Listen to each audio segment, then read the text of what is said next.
Hello everyone, how's it going? So yesterday I got to watch most of the trial live, but I did have to work, so it kind of got broken up, and then I listened to the rest this morning. So what do we know so far from yesterday? Let me try to think. So kind of backwards. We know that there was another security personnel that was with Johnny and A in Australia when he got his finger cut off by a certain someone.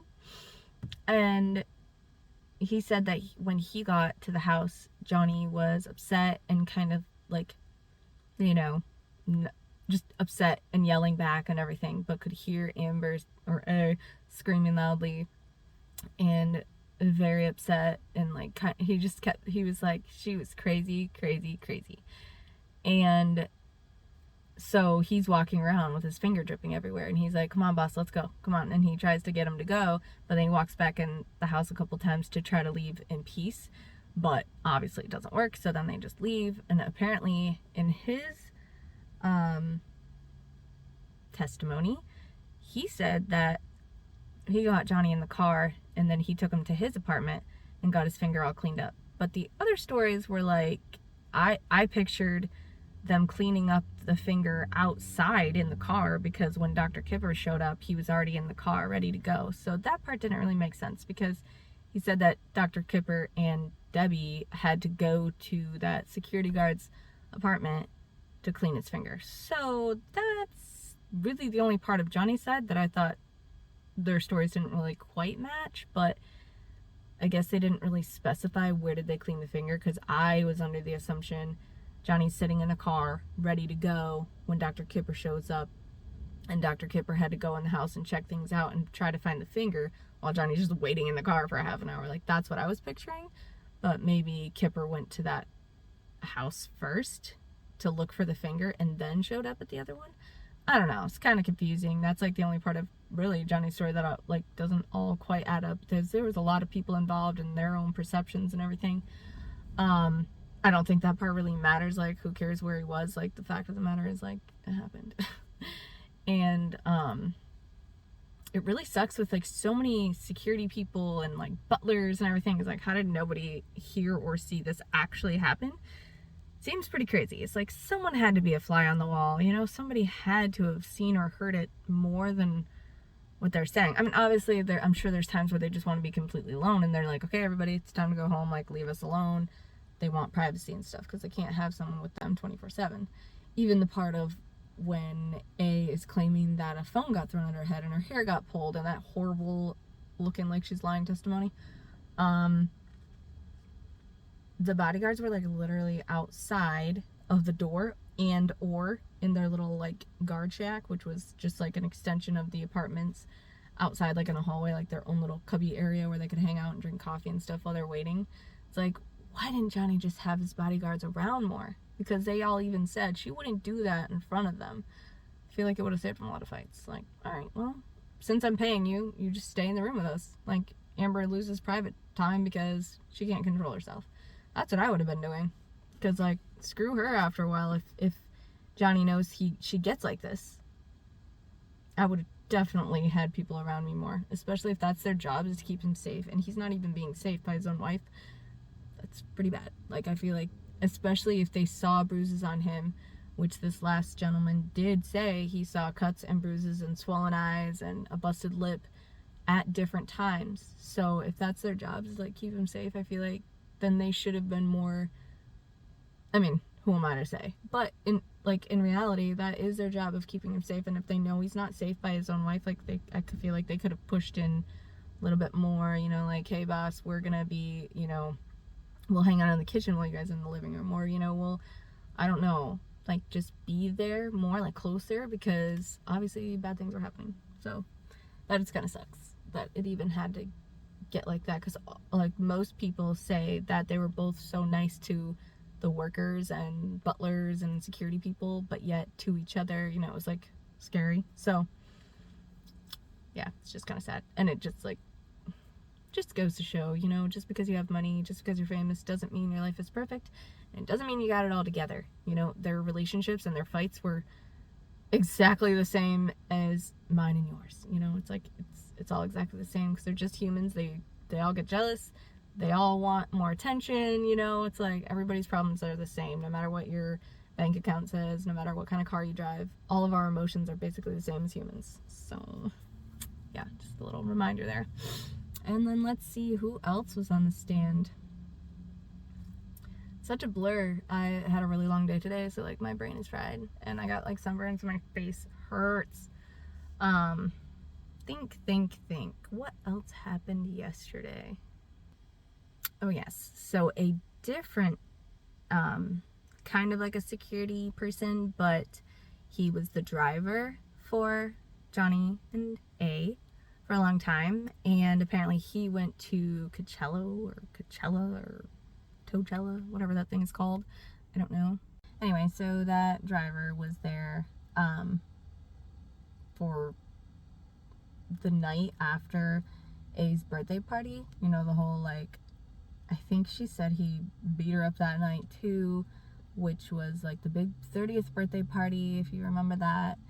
And the driver saw no injuries and overheard her saying, which I cannot believe they let him tell the story because it would have been hearsay by A, that she had a prank gone wrong, which was like pooping in his bed on his side of the bed.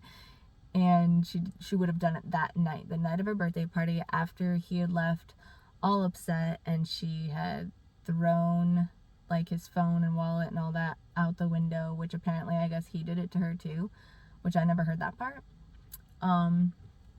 But I feel like that could have been hearsay too. So yeah, that after he took her on her trip to that concert, he said he saw no injuries, and she partied it up and like got drunk, had mushrooms, and got sick that weekend. And the driver was with her like the whole time, and she didn't act like, you know, a beaten up woman or anything like that. And the lawyer was trying to be like, there's nothing wrong with going to a concert with your friends after you get beat up by your husband, is there? And he's like, if she was, you know, like what? It's so annoying when they ask questions like that, because it's like literally making you sound like a terrible person.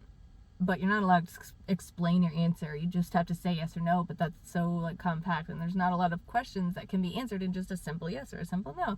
And I get that that's their job, and they try to make you look bad. And the thing that bothers me so much is like, I don't think Johnny's lawyers have had to do it very much, because obviously they're not attacking all their witnesses.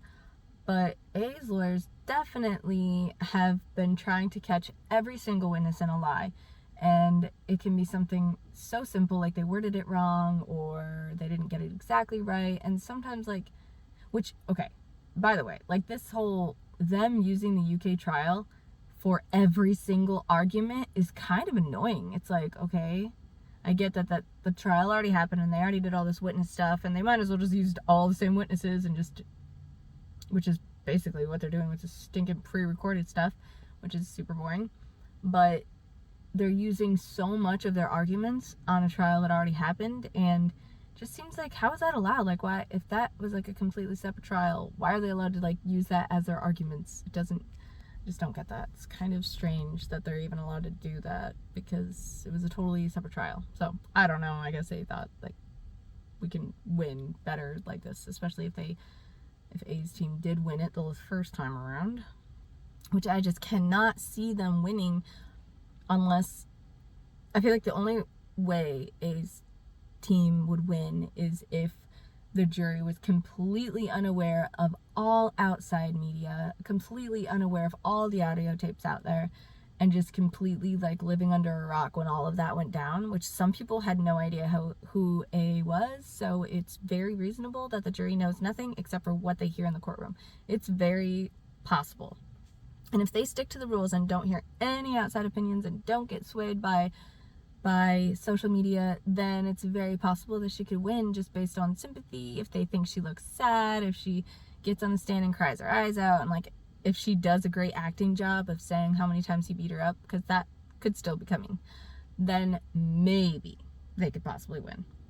But I just, if they knew half, if they know half, or even like 25% of what we know, you know, as like the general public, then I feel like there's just no way that they can really believe much of what she's saying. I'm sure you could believe that, yeah, he gets drunk, yeah, he does drugs, and none of that's great. But she does it all too. So, like, it's like fairsies. Like, if you're gonna do it and party it up, why can't he? And, like, what's the big deal? I really didn't get what is her big deal about, like, not wanting him to do any drugs or drinking, but she wants to do it all. So it's not like a moral thing that, like, hey, I didn't want to marry someone that was smoking or drinking, because I've had those rules. Like, I didn't want to marry someone that smoked, or I didn't want to marry a drunk, or whatever. But if that's not like a moral thing that she's worried about, then, and he doesn't act much different drunk or on drugs than he does in real life.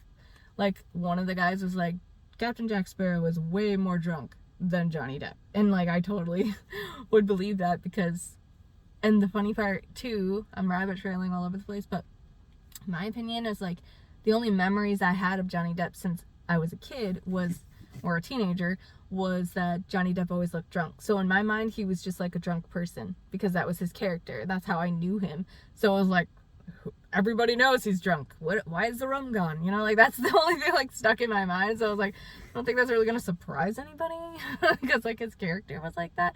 I was like, la la la, you know, and whatever. So it's just not the best argument. It can definitely make anybody look bad, and that's why I'm terrified to ever, like, drink. I never want to, like, have any social media of drinking, or I never want to be, like, caught drunk or anything, because someone will use it against me, and clearly they do. Like, look at this case and how much they bring up drinking and doing other things. Like, they clearly try to use it against them, and I bet you anything all those lawyers drink too. So it's just hilarious. Like, they're trying so hard to use that against you, when society tells us to drink every single day. Like, every song, every movie, everything, there's just drinking all around all the time, and that's what they're using to say that he's abusive. Like, what?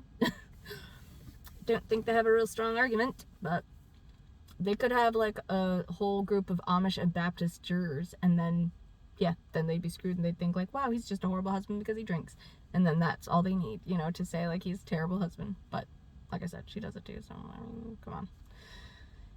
And yeah, there has been a, who else was yesterday? We had 2 security / drivers yesterday. And what other witnesses were there? The doctor wasn't yesterday. That was the day before that. Man, I am drawing a blank on who else was the witness. I can't remember. Like I said, like, I should have made a video right after so my memory was fresh, but man, I'm really drawing a blank. There's so much, you know, in this last couple weeks that it's a lot for your brain to remember, and I really do feel bad for the jury, because I just can't imagine having to retain all that knowledge. And somebody tell me what the rules are. Like, somebody tell me what you're allowed to do for the jurors. Are they just a pen and a notebook in it, or can they record it? Can they look back on it? Obviously the live testimonies, they wouldn't be able to, like, look back on, except for, thankfully, for YouTube, you know, like, it, yeah, I don't know how they would do that. How do they remember all of this stuff to make their choices? Or is it literally based on whatever they're thinking at that moment? Another guy, I think that was yesterday, which was Thursday, I believe, was that, talent agent. You know, he had, like, pink hair or something like that at part of it, and then the next time it was, like, gray and blackish or brownish or whatever. His testimony was pretty important because, or maybe that was Wednesday. Gosh, I cannot remember who else testified. I am, like, completely drawing a blank. But his testimony, either way, if it was Wednesday or Thursday, I don't remember. But that artsy guy was important because of him setting up the meeting after A got a restraining order to see Johnny, and she was trying to see him, so she broke the order. And I know a lot of women, like, get scared of their husbands and then break orders and go back to them a million times, and I know that's normal, so we can't, like, victim shame her if she was a true victim, but, you know. Anyway, so he's the one that set that up. And then he was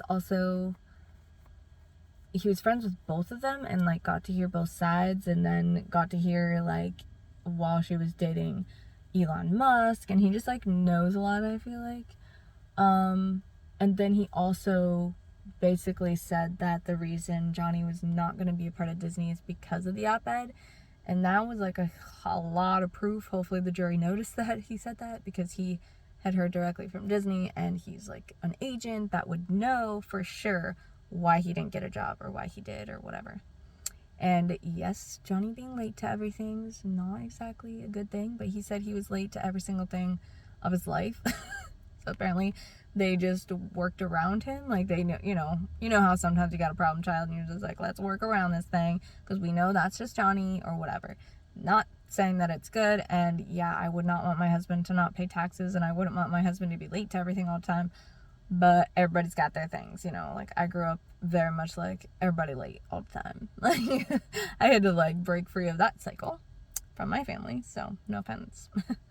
But anyways, yeah, I'm really drawing a blank about yesterday.